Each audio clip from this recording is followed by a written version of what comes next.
తెలంగాణలో ముఖ్యంగా హైదరాబాదులో ఎవరైనా సరే తల్లిదండ్రులు తమ పిల్లల్ని చదివించుకోవాలనుకుంటే ఇంకా చెప్పాలంటే ఇప్పుడు జంజీ జనరేషన్లో పిల్లల్ని కనాలి అంటే భయపడడానికి ఉన్నటువంటి ప్రధాన కారణం ఏంటంటే పెరుగుతున్నటువంటి స్కూల్ ఫీజులు. సాధారణంగా గవర్నమెంట్ నిబంధనల ప్రకారం 8% ఫీజు, అది కూడా 2 ఏళ్లకు ఒకసారి గరిష్టంగా ఏదైనా సరే మేనేజ్మెంట్లు పెంచుకుంటూ ఉండాలి, స్కూళ్ళ మేనేజ్మెంట్లు. అయితే ఇప్పుడున్న పరిస్థితుల్లో చూస్తే ఒక సంవత్సరం 50,000 ఉంది, నెక్స్ట్ సరాసరి 80,000 లక్ష, అంటే దాదాపు 30% పైనే తప్ప అంతకన్నా తక్కువగా ఉన్నటువంటి పెరుగుదల ఉన్నటువంటిది మనం ఎక్కడా కూడా హైదరాబాద్ స్కూల్స్లో గమనించాం.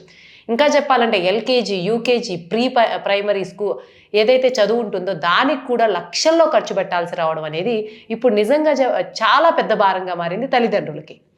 అయితే ఇప్పుడు తెలంగాణలో విద్యాశాఖ మంత్రిగా స్వయంగా ముఖ్యమంత్రి రేవంత్ రెడ్డి ఉన్నారు. అయితే విద్యా ఫీజుల విషయంలో ముఖ్యంగా వస్తున్నటువంటి ఈ వివాదాల్ని, సమస్యల్ని గుర్తించినటువంటి రేవంత్ రెడ్డి 7 నెలల క్రితం ఈ ఫీజుల్ని కంట్రోల్ చేసేటువంటి ఒక కమిటీ ఉండాలి, ఫీజు నియంత్రణ చట్టం తీసుకురావాలని చెప్పి సూచించారు.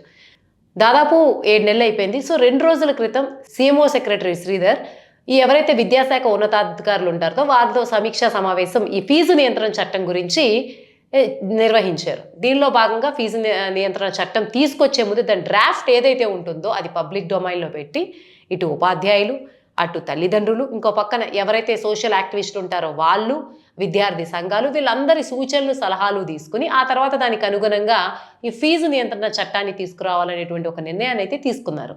సో ఈ ఫీజు నియంత్రణ చట్టం తీసుకొచ్చే ముందు ఇక్కడ state wise, district wise, school wise 3 కమిటీలు ఉంటాయి.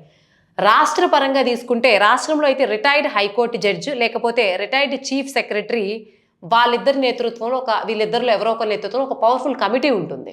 ఇకపోతే రాష్ట్రంలో జిల్లాలో వచ్చేసి ఫీ రెగ్యులేటరీ కమిటీ ఉంటుంది. స్కూల్లో ఎలా ఉంటుందంటే స్కూల్లో ఒక కమిటీ ఏర్పాటు చేసి అక్కడ తల్లిదండ్రులు, అలాగే టీచర్స్, ఇంకా ఎవరైనా స్టూడెంట్ యూనియన్స్ కానీ ఉంటే వీళ్ళందరినీ ఒక కమిటీలో ఏర్పాటు చేస్తారంటే వీళ్ళందరూ కూడా స్టేట్ వైజ్, డిస్ట్రిక్ట్ వైజ్, అలాగే స్కూల్ వైజ్లో ఫీజులు ఎలా పెరుగుదల ఉంటాయని నిత్యం కూడా పర్యవేక్షిస్తూ ఉంటారు. అయితే ఇటువంటి విషయాలు మనం ఎప్పుడు వింటూనే ఉంటాం, చట్టాలు వస్తాయి, ఇవి చేస్తాయి, అవి చేస్తాయని. కానీ ఫీజుల నియంత్రణలో మాత్రం గత 10 ఏళ్లుగా పెరిగిపోయిన ఫీజులు చేస్తే ఈ నియంత్రణ చట్టం వల్ల నిజంగానే ఫీజులు అదుపు ఎంతవరకు అవుతాయని ఒక సందేహం. అయితే దాదాపు 7 నెలల క్రితం రేవంత్ రెడ్డిది అధికారులకి ఆదేశాలు ఇస్తే 7 నెలల తర్వాత దీన్ని కేవలం బిల్లు మేము త్వరలో తీసుకొస్తాం, అది కూడా డ్రాఫ్ట్ పెడతాం, ఆ తర్వాత సూచనలు ప్రభుత్వం తీసుకుని వాటిని రెడీ చేసిన తర్వాత తీసుకురావాలంటే ఖచ్చితంగా ఈ విద్యా సంవత్సరంలో అమలు కాదు. ఇంకా వచ్చే విద్యా సంవత్సరంలో కూడా దీని వరకు ఎంతవరకు స్కోప్ ఉంటుందనేది అయితే కొంత సందేహమే. ఏదేమైనప్పటికీ ప్రస్తుతం ప్రభుత్వ నిబంధనల ప్రకారం 2 సంవత్సరాలకు 8% పెంచాలి, కానీ 30-40% పైన ఎక్కువ పెరుగుతున్నటువంటి ఫీజుల భారాన్ని ఈ బిల్లు కనీసం ఒక సంవత్సరం తర్వాత అయినా అమల్లోకి వచ్చే సమయానికంటే వచ్చే విద్యా సంవత్సరానికైనా తల్లిదండ్రులకి రిలీఫ్ ఇస్తుందో లేదో వేచి చూడాల్సిందే.